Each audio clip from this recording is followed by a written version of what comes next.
racism in this country. And what have you found?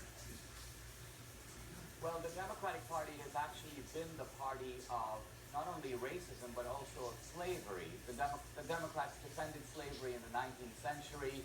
After slavery ended, the Democrats became the party of segregation, of Jim Crow, and the Ku Klux Klan. Every segregation law ever enacted in the United States was enacted by a Democratic legislature, passed by a Democratic governor. The Klan was founded by a delegate to the Democratic National Convention, Nathan Bedford Forrest, and the Klan had a big revival in the early part of the 20th century due to the progressive Democratic President Woodrow Wilson. So this is the actual history of the Democratic Party. Of course, we're not going to hear a word about it in Philadelphia this week. We'll be hearing the sort of propagandistic version of what the Democrats are for. But I think we try to show that not only is there a very ugly history that the Democrats have swept under the rug, but they try to blame other people for it. They blame the South, and they blame the Republicans, and they blame America. America did this, America did that. But no, it wasn't America that did these things. It was the Democrats. Dinesh, what do the Clintons have to do with this? Well, the Clintons are, in a sense, the leaders, the kind of current leaders of this Democratic gang. And in a way, they're different than Obama. Obama was an ideological guy, and I made a movie about this 4 years ago. The Clintons, I think, basically are on the make and on the take. Kind of gangsterism defines the way that they do business. They put themselves first, and they put everybody else second.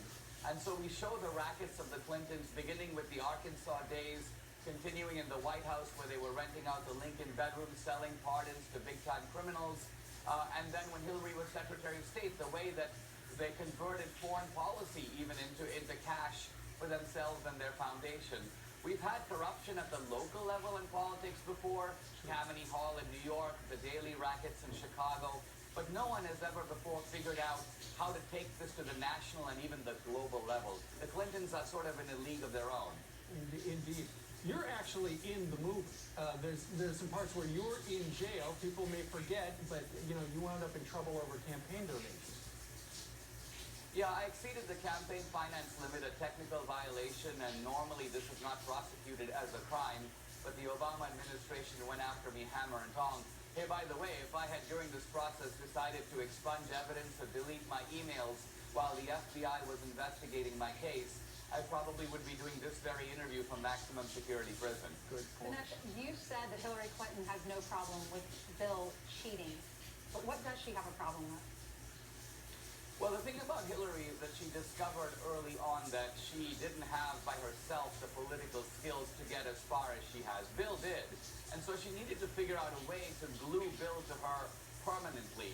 And she figured out the way to do that was to be his protector, his enabler, his fixer. She was aware of his sexual addiction and sexual problems. She knew from the very beginning that they could cross over into sexual abuse. But I think she figured out that's the way to hold on to Bill. And so it's actually a very bizarre marriage that the two of them have, one based on mutual convenience, and Hillary has gotten the better part of the deal. Well, it is open nationwide. It opened at the RNC last week. There was a lot of buzz about it.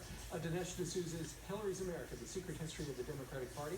Sir, thank you very much for joining us today from Atlanta. Thank you so much. It's my pleasure.